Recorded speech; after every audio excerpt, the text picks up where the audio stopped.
Alright guys, so may natikman na naman tayo mula sa OSE. Ito yung Valley Bread, Spanish bread. O, ayan.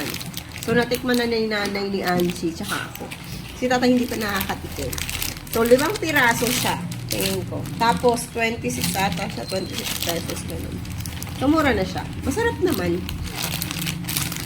So titikim tayong kapraso para ipakita lang sa dyan, sa video. O, ito yung itsura niya. Ay, ito pala itsura niya, mahaba siya. Ganyan. Tapos ganito.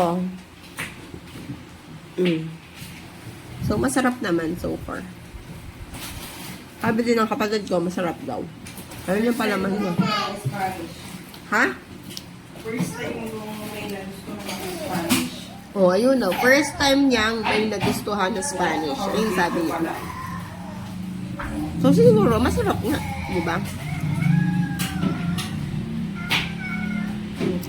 So, yun na yun. Thank you guys. Like and subscribe para hindi sinasabi ng nanay ko nga, ay, walang nagla-like sa video ko. Yun na.